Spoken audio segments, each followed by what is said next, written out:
Christopher sells high-quality certified diamonds at wholesale prices. Make your old jewelry come to life again.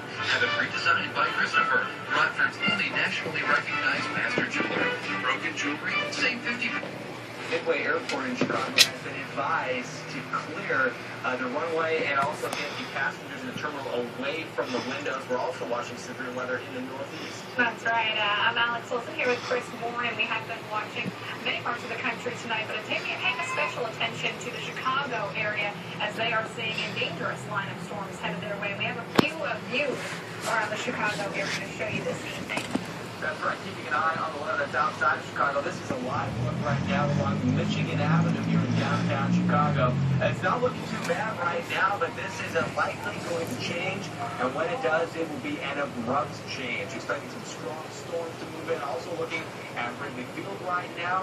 Cubs are off today, or not at home anyways. And we're also looking along Lakeshore Drive, and storms are expected soon. From the Midwest all the way to the Northeast. As we keep a close eye on Chicago, we're also keeping an eye on that threat in the Northeast where there is a severe thunderstorm watch currently in effect until 10 p.m. So conditions are favorable for development of some strong storms for some of the big cities in the Northeast. In this area, this is an imminent threat here for many spots. Severe thunderstorm watch currently in effect until 10 o'clock here, and this does include the Chicago area as strong storms are moving through right now, and looking at that threat until 7 o'clock here for parts of Iowa and Illinois here. So there's a big threat area that we are keeping an eye on here at the Weather Channel. Alex. Thank you so much, Chris. Yeah, I'm here with Dr. Forbes, and Dr. Forbes, these storms are packing quite a punch headed towards the Chicago area. Yeah, they really are. People should be expecting 70-mile-per-hour winds, trees down in a lot of places. Could even be a chance of tornado. We've had a few of those out in Iowa and northwest parts of Illinois.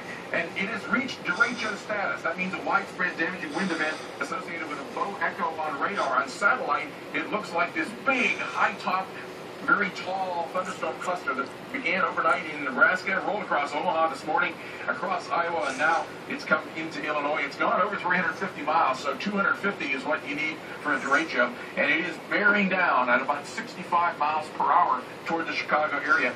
As I mentioned on radar, these have the appearance of a backward C, a bow echo, and the crest of that, the fastest moving part of that bow, where it serves as forward like the bow and arrow, is coming right into the Chicago area. So expect power outages, the tail end of that, off to the north and east of the Peoria area. Here's the timing for this. It will probably keep going across northern Indiana. Surface winds are from the southwest, and so it's still pretty warm. It's not like we have a lake breeze front that's come in here today to stop that because of its cooler temperature. So within the next half hour, 6:06 downtown Chicago, Kankakee 613 rolling over to South Bend, probably about 8:20 or so, and Fort Wayne, if it continues that far, a little bit before 10 o'clock. Damaging winds, the main threat. Here is the situation right now. DeKalb, Kane, and Oakland counties have severe thunderstorm warnings, and that has now been extended to include all of the Chicago metro area, Cook, DuPage, and Kane counties. Taking a little bit of a look here, the tornado warning that was out and around this area has expired.